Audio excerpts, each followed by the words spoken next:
स्वागत है साथियों फिर से एक नए वीडियो में, जिसमें आज हम सीखने वाले कि वीपीआरपी सर्वे किस प्रकार से करना है और उसमें हमें किन किन चीजों का सर्वे करना है। तो पूरी डिटेल में आज हम इस ट्रेनिंग में सीखेंगे कि वीपीआरपी सर्वे हम कैसे करने वाले हैं। तो बने रहे वीडियो में अंत तक, क्योंकि मैं यहाँ पर पूरी एक एक चीज आपको अच्छे से समझाने वाला हूँ। चलिए, तो यहाँ पर आपको वीपीआरपी के भाग दिख रहे होंगे। पहला भाग है यहाँ पर हकदारी योजना, यानी कि यहाँ पर हकदारी योजना से संबंधित आपको यहाँ पर सर्वे करना है। दूसरा आपको दिख रहा होगा यहाँ पर आजीविका योजना, तो आजीविका योजना से भी संबंधित आपको यहाँ पर सर्वे करना है। तीसरा है सामाजिक विकास योजना और चौथा है सामाजिक विकास योजना, पब्लिक गुड्स सर्विसेज और रिसोर्स डेवलपमेंट। ये चारों भागों में आपको यहाँ पर पूरा बीपीआरपी का सर्वे कंप्लीट करना है, जिसमें कि आपको सबसे पहले मैं हकदारी योजना के बारे में जानकारी देता हूं कि हकदारी योजना क्या है और इसमें आप काम कैसे करेंगे। चलिए, तो हमारे सामने यहाँ पर देखिए हकदारी योजना से रिलेटेड 5 बिंदु है, जिसमें हम समझते हैं कि हकदारी योजना क्या है। हकदारी योजना स्व सहायता समूह की सहभागिता से बनी योजना है, यानी कि हकदारी योजना हम स्व सहायता समूह के सभी सदस्यों की सहभागिता से बनाएंगे। दूसरा है, इस योजना के अंतर्गत पात्र समूह सदस्य केंद्र और राज्य सरकार द्वारा संचालित अन्य योजनाओं की मांग कर सकते हैं। अब यहाँ पर मान लीजिए कोई एक समूह है जिसका हम सर्वे कर रहे हैं, जिसमें पात्र सदस्य केंद्र और राज्य, यानी कि जैसे कि हमारा एक राज्य है और केंद्र की कुछ योजनाएं हैं, इनकी योजनाओं के संबंध में मांग यहाँ पर कर सकते हैं। इस योजना का उद्देश्य यह भी है कि अन्य केंद्र और राज्य सरकार की योजना की जानकारी सभी को मिले। तो देखिए, इस सर्वे के दौरान हमें क्या करना है कि जो केंद्र सरकार और राज्य सरकार योजनाएं चला रही है, उसकी जानकारी स्व सहायता समूह के सदस्यों को यहाँ पर मिले। तो अगर से आप यहाँ पर सीआरपी है और सीआरपी के तौर पर यहाँ पर आप सर्वे कर रहे हैं, तो आपको यहाँ पर ये सारी योजनाओं के बारे में जानकारी अपने स्व सहायता समूह को देना बहुत ही जरूरी है। हकदारी योजना समूह ग्राम संगठन और पंचायत स्तर पर बनाई जाना है। अब ये आपकी जो हकदारी योजना बनेगी, ये आपके सबसे पहले स्व सहायता समूह पर बनेगी। स्व सहायता समूह के बाद आपकी ग्राम संगठन स्तर पर बनेगी। ग्राम संगठन स्तर के बाद ये आपकी ग्राम पंचायत स्तर पर बनेगी। हकदारी योजना यह सुनिश्चित करने का प्रयास करती है कि समुदाय की अधिक से अधिक मांग जीपीडीपी प्लान में शामिल हो। तो ये आपका जो जीपीडीपी प्लान है, ये पंचायत स्तर पर बनता है, जिसमें कि समस्त प्रकार की गांव की मांग, गांव के काम, इन सारी चीजों को शामिल किया जाता है। तो आप यहाँ पर जब हकदारी योजना या फिर बीपीआरपी का पूरा कंप्लीट सर्वे करेंगे, तो आपका ये उद्देश्य होना चाहिए कि जो भी मांग निकल के आती है उसे आप जीपीडीपी में शामिल करें। अब आप यहाँ पर हकदारी योजना कैसे तैयार करेंगे, तो प्रत्येक ग्राम संगठन में वीओ कॉन्सेप्ट सीडिंग मीटिंग के दौरान सारणी, तिथि और समय के साथ तैयार की जानी है। यानी कि जब भी आप यहाँ पर बीपीआरपी सर्वे करेंगे, तो सबसे पहले आपको आपके ग्राम संगठन की कॉन्सेप्ट सीडिंग करनी है। उन्हें यह बताना है कि बीपीआरपी सर्वे क्या होता है, बीपीआरपी सर्वे में हम किन किन चीजों का सर्वे करेंगे, बीपीआरपी सर्वे में किन किन योजनाओं के बारे में बताएंगे। ये सारी चीजें आप ग्राम संगठन की एक बैठक में प्रत्येक समूह के पदाधिकारियों को बताएंगे। फिर आपको यहाँ पर क्या करना है, सभी समूह सदस्यों को पहले से समय, तिथि व स्थान की सूचना दे दे। यानी कि जब भी आप किसी भी समूह का यहाँ पर सर्वे करेंगे, तो यहाँ पर आपको उन्हें समय, तिथि और स्थान की पहले से ही सूचना दे देनी है। आपको यहाँ पर एक चीज क्लियर कर लेनी है कि जब भी आप यहाँ पर सर्वे करने जाएंगे, तो जिस भी समूह का आप सर्वे कर रहे हो उसके सभी सदस्य यहाँ पर उपस्थित हो, क्योंकि सर्वे के दौरान आपको उस समूह के सभी सदस्यों की यहाँ पर जानकारी लेनी बहुत ही जरूरी है। समूह सदस्य को आवश्यक दस्तावेज लाने की सूचना दे, जैसे कि राशन कार्ड, आधार कार्ड और जॉब कार्ड, अन्य चीजें। ये बहुत ही इंपॉर्टेंट है। हकदारी योजना बनाने से पहले प्रशिक्षक को केंद्र राज्य की योजना की पात्रता पर जानकारी होना अनिवार्य है। देखिए, हकदारी योजना जैसे कि यहाँ पर अगर से किसी को मनरेगा जॉब कार्ड की आवश्यकता है, तो यहाँ पर आपको उससे संबंधित आवश्यक पात्रता के लिए आवश्यक जो डॉक्यूमेंट्स है वो क्या क्या लगने हैं, ये सीआरपी को भी यहाँ पर जानकारी होनी चाहिए। तो इस वीडियो में मैं आपको ये सारी चीजें पूरी डिटेल में बताऊंगा, तो वीडियो को आप यहाँ पर कहीं भी छोड़ेगा नहीं। और एक चीज, आपको एप्लीकेशन में कैसे काम करना है, इसका भी वीडियो मैंने अपने यूट्यूब चैनल पर अपलोड कर दिया, तो आप वहां पर भी जाकर के वो वीडियो देख सकते हैं कि वीपीआरपी सर्वे मोबाइल ऐप से आप कैसे करेंगे। दूसरी चीज, वीपीआरपी सर्वे से रिलेटेड मैं यहाँ पर बहुत सारे वीडियो अपने चैनल पर अपलोड करते रहता हूँ, तो आप मेरे चैनल को जल्दी से सब्सक्राइब कर लीजिए और बाजू में जो बेल आइकॉन है उसको भी ऑल पर सेट कर लीजिए। और अभी तक आपने मेरे वीडियो को यहाँ पर लाइक नहीं किया है तो जल्दी से लाइक कर दीजिए, क्योंकि आपका एक लाइक मेरे लिए एक मोटिवेशन है कि आप मेरा वीडियो देख रहे हैं। चलिए आगे यहाँ पर समझते हैं केंद्र सरकार और राज्य सरकार की क्या क्या योजनाएं हैं, जिसके बारे में हमें यहाँ पर हकदारी योजना के बारे में स्व सहायता समूह को बताना है, उन्होंने इनका कितना लाभ लिया है और शासन की इस योजना की पूरी जानकारी हमें उन्हें देना है। तो यहां पर आपको सबसे पहले दिख रहा होगा कि मनरेगा योजना। जैसा कि आप जानते हैं कि मनरेगा योजना ग्राम पंचायत स्तर पर चलाई जाती है, जिसके लिए आपको मनरेगा योजना में काम करने के लिए आपको जॉब कार्ड की आवश्यकता होती है और जॉब कार्ड आपको तभी मिलता है जब आप उसके लिए पात्र होगे। अब पात्रता क्या क्या है, तो यहाँ पर आपके पात्रता के लिए उस गांव का निवासी होना बहुत ही जरूरी है। साथ में आपके पास यहाँ पर आवश्यक दस्तावेज आधार कार्ड होना चाहिए, राशन कार्ड होना चाहिए, अगर से आपके पास श्रमिक कार्ड है तो भी बहुत अच्छी बात है। इसके साथ में आप अपने ग्राम पंचायत पर आवेदन कर सकते हैं कि मनरेगा का हमें जॉब कार्ड चाहिए। तो यहाँ पर आपको 100 दिन की रोजी मिलती है जिसमें कि आप काम कर सकते हैं। और एक चीज यहाँ पर आप मनरेगा जॉब कार्ड में अगर से किसी अपने परिवार के सदस्य का नाम जुड़वाना चाहते हैं, इसका मतलब ये है कि अगर से मैं काम करने नहीं जा रहा हूं तो मेरे परिवार का कोई अन्य सदस्य काम करने जा रहा है तो उसका नाम भी आप यहां पर जुड़वा सकते हैं। दूसरी योजना है आपकी यहां पर NSAP। इसका मतलब ये है कि आपके परिवार से ऐसे कोई वृद्धजन है जिसे विधवा पेंशन या वृद्धा पेंशन नहीं मिल रही होगी या फिर विकलांग पेंशन नहीं मिल रही होगी, तो इससे रिलेटेड NSAP है। तीसरा है आपका SBM यानी कि स्वच्छ भारत मिशन, जिसके तहत अगर से आपको शौचालय का लाभ मिला है या नहीं मिला है ये जानकारी आपको यहाँ पर कलेक्ट करनी है। और दूसरी चीज ये भी है कि अगर से मिला है तो क्या वो मरम्मत करवाना चाहते हैं क्या आप, यानी कि उसका जीर्णोद्धार कराना चाहते हैं क्या। चौथा है यहाँ पर प्रधानमंत्री आवास योजना ग्रामीण। यहाँ पर ये PM आवास की बात कर रहे हैं जो कि प्रत्येक ग्राम में अभी आपको उपलब्ध कराया जा रहा है। उज्ज्वला योजना जिससे कि आपको गैस कनेक्शन मिल रहा है, ये केंद्र सरकार की योजना है। राशन कार्ड, अगर से आपको राशन कार्ड आपके समूह के किसी सदस्य को मिला है या नहीं मिला है ये जानकारी आपको यहाँ पर लेना है। आयुष्मान भारत योजना यानी कि आपका आयुष्मान कार्ड, ये आपका अभी तक बना है या नहीं बना है ये आपको जानकारी लेना है। अगर से नहीं बना है तो उसके लिए अभी ग्राम पंचायत में आपका आयुष्मान कार्ड बनाया जा रहा है, तो वहां पर जाकर भी आप बना सकते हैं। प्रधानमंत्री सुरक्षा बीमा योजना, ये आपकी केंद्र की योजना है और इसके तहत आप अपने बैंक में ये बीमा करा सकते हैं। और अगला है आपका प्रधानमंत्री जीवन ज्योति बीमा योजना, ये भी बैंक से आप करा सकते हैं। तो ये जो आपने योजना के उदाहरण देखे, इन योजनाओं का आपको सर्वे करना है उस स्व सहायता समूह के सदस्यों के माध्यम से, उनसे आपको जानकारी यहाँ पर एकत्रित करनी है। अब हम हकदारी योजना कैसे तैयार करेंगे ये बहुत ही इंपॉर्टेंट होता है। तो देखिए समूह स्तर पर मांग की तैयारी कैसे करना है हमें। समूह सदस्य द्वारा बनाई हकदारी योजना प्राथमिकता के आधार पर प्रत्येक समूह में तैयार होनी चाहिए।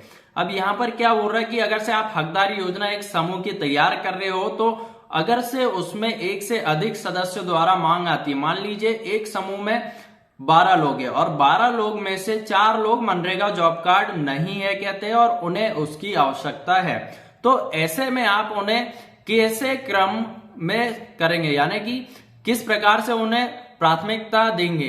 प्रथम में किसे मिलना चाहिए मनरेगा जॉब कार्ड, द्वितीय में किसे मिलना चाहिए, तृतीय में किसे मिलना चाहिए, ये आपको किस प्रकार से करना है यहाँ पर बहुत ही इंपॉर्टेंट है, क्योंकि सभी को आपको यहाँ पर एक क्रम में लेकर के आना कि किसे प्राथमिकता में इस योजना का लाभ मिले। इसी प्रकार से अगर से किसी के यहाँ पर शौचालय नहीं है, मान लीजिए 12 में से 3 के पास शौचालय नहीं है, तो उस कंडीशन में आप इन्हें प्राथमिकता क्रम किस प्रकार से देंगे। तो प्राथमिकता क्रम देने के लिए यहाँ पर कुछ कंडीशन होती है, कंडीशन हम आगे इसी वीडियो में देखेंगे। आगे है ग्राम संगठन समेकन, समूह स्तर की मांग को एकत्र करके VO यानी कि ग्राम संगठन की समरी सीट के साथ लगाना है। ग्राम संगठन स्तर पर जो हकदारी योजना की मांग समूह के बाहर से आएगी उसको भी इसी स्तर पर जोड़ा जाएगा, इसे कहते हैं ग्राम संगठन हकदारी योजना। अब इंपॉर्टेंट यहाँ पर क्या हो गया कि अगर से आप स्व सहायता समूह का सर्वे कंप्लीट कर लेते हैं। मान लीजिए आपके एक ग्राम संगठन में 5 स्व सहायता समूह है, पांचों का आपने सर्वे कंप्लीट कर लिया, तो उसकी एक समरी शीट आपको ग्राम संगठन स्तर पर सबमिट करनी है। क्योंकि हमने शुरुआत में ही देखा था कि ये हकदारी योजना सबसे पहले स्व सहायता समूह स्तर पर बनेगी, फिर ग्राम संगठन स्तर पर बनेगी, उसके बाद ग्राम पंचायत स्तर पर बनेगी। तो आपको जब स्व सहायता समूह का सर्वे पूरा हो जाएगा तो आपको यहाँ पर अपने ग्राम संगठन स्तर पर इसकी एक समरी शीट लेकर के आनी है। साथ ही जो सदस्य आपके ऐसे गांव के व्यक्ति जो स्व सहायता समूह में जुड़े नहीं हैं, उनका भी आपको यहाँ पर सर्वे करना है। समूह के बाहर से आए जो भी मांग होगी उनको भी आपको यहाँ पर शामिल करना है और उनकी भी आपको प्राथमिकता क्रम तय करनी है। अब प्राथमिकता क्रम कैसे तय करेंगे हम आगे इसी वीडियो में देखेंगे। आगे है ग्राम पंचायत समेकन। यदि पंचायत में एक से ज्यादा ग्राम संगठन है, इस स्थिति में वीओ स्तर हकदारी योजना ग्राम पंचायत समेकन सीट के साथ लगा दी जाएगी और यहाँ पर पंचायत स्तर पर लाभार्थियों की प्राथमिकता होना अनिवार्य है। इसे ग्राम पंचायत स्तर हकदारी योजना कहते हैं। अब देखिए यहाँ पर ग्राम पंचायत स्तर पर हकदारी योजना हम कैसे बनाएंगे। आपके एक ग्राम पंचायत में एक या एक से अधिक ग्राम संगठन है, तब की कंडीशन में यहाँ पर आपको वीओ स्तर की हकदारी योजना की एक समरी शीट लेकर के आनी है, जो कि आप अपने ग्राम पंचायत स्तर पर सबमिट करेंगे और वहां पर लाभार्थियों की प्राथमिकता क्रम तय होगी। यानी कि आपको स्व सहायता समूह स्तर पर भी लाभार्थियों की प्राथमिकता क्रम तय करनी है, फिर आपको ग्राम संगठन स्तर पर भी एक प्राथमिकता क्रम तय करना है, उसके बाद आप ग्राम पंचायत स्तर पर भी यहाँ पर प्राथमिकता क्रम तय करेंगे कि किसे पहले मनरेगा जॉब कार्ड मिलना चाहिए, किसे पहले पीएम आवास मिलना चाहिए, किसे पहले यहाँ पर उज्ज्वला योजना का लाभ मिलना चाहिए। तो यहाँ पर हम आगे समझते कि ये किस प्रकार से होगा। अब देखिए यहाँ पर आपको प्राथमिकता के आधार दिख रहे हैं। एसएचजी को प्राथमिकता के क्रम के लाभार्थियों के नाम पर चर्चा करनी चाहिए और इन बिंदुओं पर चर्चा करनी चाहिए, जैसे कि कमजोर या समुदाय के हाशिए पर रहने वाले लोगों को लाभ उठाने पर वरीयता मिलनी चाहिए। दिव्यांग व्यक्ति को यहाँ पर प्राथमिकता देनी चाहिए, बुजुर्ग व्यक्ति को यहाँ पर प्राथमिकता देनी चाहिए, महिला में एकल माँ, अविवाहित माँ, परित्यागता, विधवा और अलग अलग आदि परिवार शामिल यहाँ पर हो सकते हैं। जादू टोना की हिंसा से शिकार व्यक्ति, विशेष रूप से कमजोर जनजाति समूह, अनुसूचित जाति और अनुसूचित जनजाति वर्ग के लोग, बेघर और बेसहारा व्यक्ति, यहाँ पर बीमार और लकवाग्रस्त व्यक्ति को यहाँ पर आप प्राथमिकता दे सकते हैं। ट्रांसजेंडर समुदाय से संबंधित व्यक्ति को आप यहाँ पर प्राथमिकता दे सकते हैं। बंधुआ मजदूर, प्रवासी मजदूर और टर्मिनल या अचिकित्सीय बीमारी वाले व्यक्ति, अत्याचार तस्करी की शिकार महिला। इस प्रकार से आप यहाँ पर किसी भी सदस्य का यहाँ पर प्राथमिकता क्रम तय कर सकते हैं। अब यहाँ पर आप देखिए कि समूह स्तर की हकदारी योजना बनाने की तैयारी हम कैसे करेंगे। यह योजना समूह मीटिंग के दौरान होनी है और समूह स्तर पर तैयार की जानी है। इस योजना के तहत लाभार्थी का नाम व मांग दोनों समूह स्तर पर लिखा जाता है। यानी कि जब भी आप स्व सहायता समूह स्तर पर ये हकदारी योजना तैयार करेंगे तो वहां पर लाभार्थी का नाम और मांग दोनों को आपको वहां पर लिखना होगा और लाभार्थी का नाम प्राथमिकता के आधार पर ही लिखना होगा। अब योजनाएं हकदारी योजना के अंतर्गत क्या क्या आएगा यहाँ पर। मनरेगा में क्या आएगा, आपका जॉब कार्ड आएगा। व्यक्तिगत काम की मांग कर सकते हैं आप यहाँ पर। सामूहिक काम की मांग कर सकते हैं आप यहाँ पर। और दूसरा है विधवा पेंशन, वृद्धा पेंशन, दिव्यांग पेंशन, इसका आप यहाँ पर मांग कर सकते हैं। स्वच्छ भारत मिशन से आप शौचालय की मांग कर सकते हैं। हेल्थ कार्ड की यहाँ पर आप मांग कर सकते हैं। उज्ज्वला योजना, राशन कार्ड, सौभाग्य योजना, प्रधानमंत्री सुरक्षा बीमा योजना, प्रधानमंत्री जीवन ज्योति बीमा योजना और प्रधानमंत्री आवास योजना।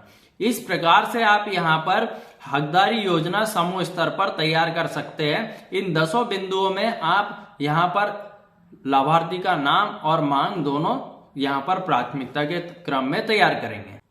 देखिए आपके सामने यहाँ पर दो पिक्चर दिख रही होगी। ये पिक्चर ये दर्शा रही है कि स्व सहायता समूह स्तर पर हम हकदारी योजना किस प्रकार से तैयार करेंगे, समूह की बैठक हमें किस प्रकार से लेना है। तो यहाँ पर एक सीआरपी आई है और ये स्व सहायता समूह का यहाँ पर हकदारी योजना तैयार कर रही है, यानी कि वीपीआरपी सर्वे समूह स्तर पर ये तैयार कर रहे हैं। ऐसा ही आपको अपने ग्राम स्तर पर स्व सहायता समूह के साथ बैठक करना है। तो अभी तक हमने यहाँ पर हकदारी योजना देखा, अब हम यहाँ पर देखेंगे कि आजीविका योजना क्या है और उसका सर्वे हम स्व सहायता समूह या ग्राम संगठन या पंचायत स्तर पर कैसे करेंगे। तो इस योजना के अंतर्गत आजीविका मांग समूह सदस्य द्वारा आती है। इस योजना का उद्देश्य है कि नए आजीविका को बढ़ावा देना व अन्य मदद भी प्रदान करने। आजीविका का यहाँ पर मतलब ही है कि आपके जीवन में आजीविका को किस प्रकार से सुधारे। समूह सदस्य द्वारा योजना के अंतर्गत दोनों प्रकार की मांग स्वीकृत की जाती है, व्यक्तिगत और सामूहिक। यहाँ पर आप व्यक्तिगत मांग भी ले सकते हैं और सामूहिक यानी कि एक से अधिक व्यक्तियों वाली भी मांग यहाँ पर ले सकते हैं। आजीविका योजना के 3 भाग है। पहला है खेती, दूसरा है पशुपालन और तीसरा है सूक्ष्म उद्यम। यह योजना बनाया जाता है समूह स्तर पर, समेकन ग्राम संगठन स्तर पर, आखिर में ग्राम पंचायत स्तर पर हम यहाँ पर तैयार करते हैं। तो आजीविका योजना बनाने की हम तैयारी किस प्रकार से करेंगे। तो सबसे पहले अपने ग्राम संगठन की कॉन्सेप्ट सीडिंग के तहत हम वहां पर बता देंगे कि आजीविका योजना क्या है। फिर सभी समूह सदस्यों को पहले से समय और तिथि का यहाँ पर हम सूचना दे देंगे, यानी कि जब आप हकदारी योजना तैयार करेंगे तभी आप वहां पर आजीविका योजना भी तैयार कर सकते हैं।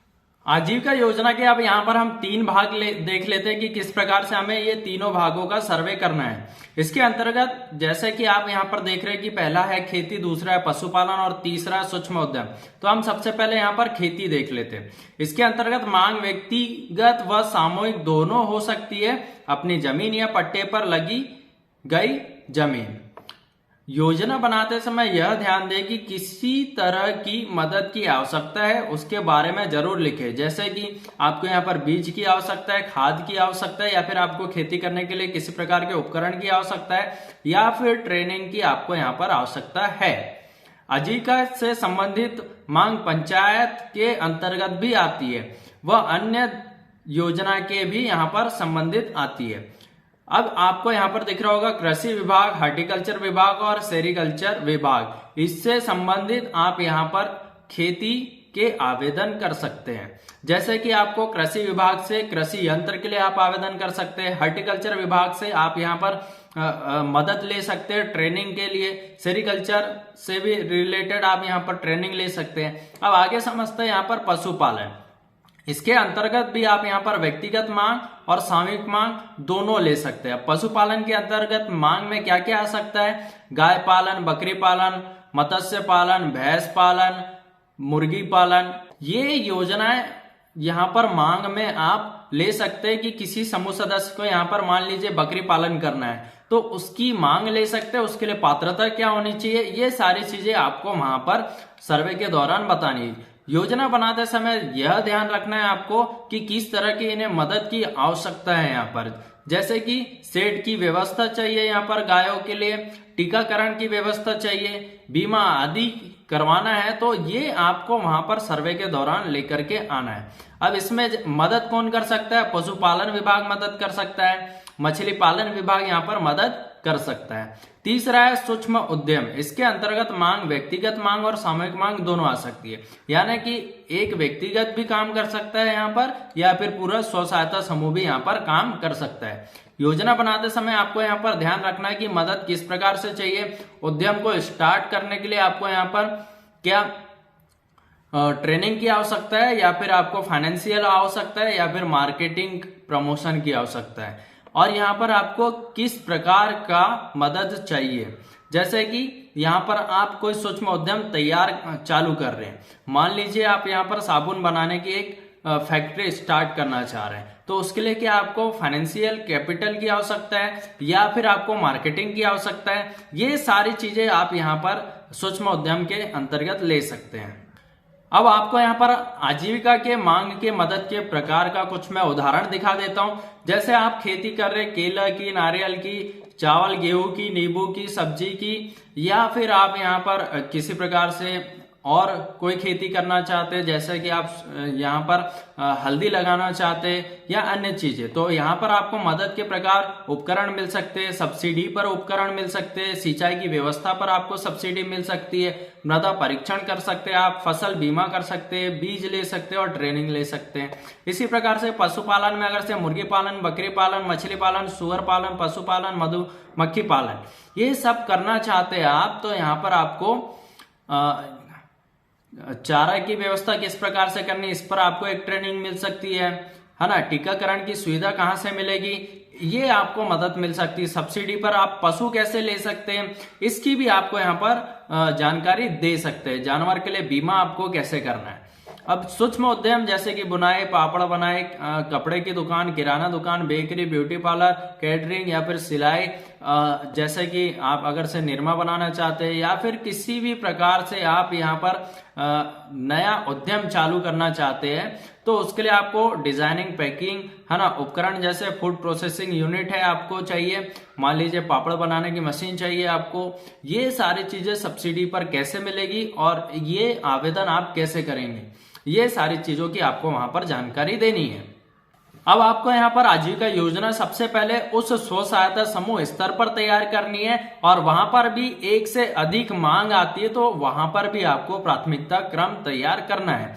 इसके बाद जब आपका स्व सहायता समूह से पूरा सर्वे कंप्लीट हो जाता है, मान लीजिए एक ग्राम संगठन में 5 स्व सहायता समूह है, पांचों का हमने यहाँ पर सर्वे कंप्लीट कर लिया, तो आपको उस सर्वे की एक समरी शीट अपने ग्राम संगठन स्तर पर ले जानी है और ग्राम संगठन स्तर पर आपको वहां पर फिर आजीविका योजना तैयार करनी है। और जो आपके स्व सहायता समूह से लोग नहीं जुड़े हैं, उनका भी आपको यहाँ पर सर्वे करना है और उसके बाद आपको यहाँ पर फिर उनका भी प्राथमिकता क्रम तैयार करना है।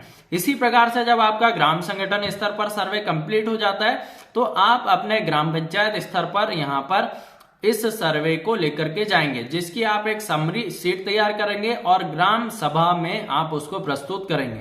ग्राम सभा में भी इनका प्राथमिकता क्रम तय किया जाएगा, इनके योजना के आधार पर योजनाएं बनाई जाएगी और वहां पर आपको ये सारी चीजें ग्राम पंचायत के पदाधिकारी और ग्राम सभा के जितने सदस्य हैं सबको अवगत कराना है। तो आपको यहाँ पर जब समूह स्तर की आजीविका योजना बनाएंगे, तो आपको सबसे पहले समूह की मीटिंग के दौरान समूह स्तर पर आपकी योजना तैयार हो जानी चाहिए। साथ ही आपको यहाँ पर लाभार्थी का नाम और मांग दोनों आप समूह स्तर पर यहाँ पर अच्छे से लिख ले और साथ ही उनका प्राथमिकता क्रम भी यहाँ पर तैयार कर ले। जैसे कि खेती के लिए आप व्यक्तिगत खेती की मांग आ रही है, तो उसमें आप व्यक्तिगत खेती के अंतर्गत प्राथमिकता क्रम तय करेंगे। अगर से सामूहिक कृषि की मांग आ रही है, तो आप सामूहिक कृषि की यहाँ पर मांग यहाँ पर लिखेंगे और उसका भी प्राथमिकता क्रम तैयार करेंगे। ऐसा ही आप पशुपालन में भी करेंगे और ऐसा ही आप उद्योग स्तर पर भी करेंगे। देखिए, आप यहाँ पर एक फोटो में देख रहे होंगे कि यहाँ पर आजीविका योजना की तैयारी की जा रही है, वो भी समूह स्तर पर, जहां पर स्व सहायता समूह के प्रत्येक सदस्य उपस्थित है और उनसे यहां पर जानकारी एकत्रित की जा रही है। तो ऐसे ही आपको भी यहां पर करना है। वीडियो कैसा लगा कमेंट करके जरूर बताना, क्योंकि मैंने यहां पर आपको आजीविका योजना और हकदारी योजना दोनों की जानकारी पूरी डिटेल में देने की कोशिश की है और उम्मीद करता हूं कि आप सर्वे भी बहुत अच्छे से करेंगे अपने ग्राम पंचायत स्तर पर। और आपको अगर से एप्लीकेशन कैसे चलाना है इसका वीडियो चाहिए, तो आप मेरे इंडियन एसएचजी चैनल पर जाइए, वहां पर आपको सारे वीडियो वीपीआरपी सर्वे से रिलेटेड मिल जाएंगे। और भी वीडियो मैं इसमें अपलोड करता हूं, तो आप मेरे चैनल को सब्सक्राइब कर सकते हैं और वीडियो को अपने साथियों में भी शेयर करें, ताकि वो भी अच्छे से यहाँ पर अपना वीपीआरपी सर्वे कंप्लीट कर सके। मिलते हैं नेक्स्ट वीडियो में, जिसमें हम 2 टॉपिक छूट गए उसको कवर करेंगे और वहां पर हम देखेंगे कि वो 2 टॉपिक आप किस प्रकार से कवर कर सकते हैं। जैसे कि मैंने आपको बताया था, यहाँ पर चार टॉपिक है। तो हमने अभी हकदारी योजना देख ली, आजीविका योजना देख ली, अब हम देखेंगे यहाँ पर सामाजिक विकास योजना और चौथा है सामाजिक विकास योजना पब्लिक गुड्स सर्विस और रिसोर्स डेवलपमेंट। ये 2 चीज हम अगले वीडियो में देखेंगे, जिसमें हम पूरी डिटेल में जानकारी यहाँ पर लेंगे और स्व सहायता समूह को भी अच्छे से यहाँ पर हम जानकारी देंगे।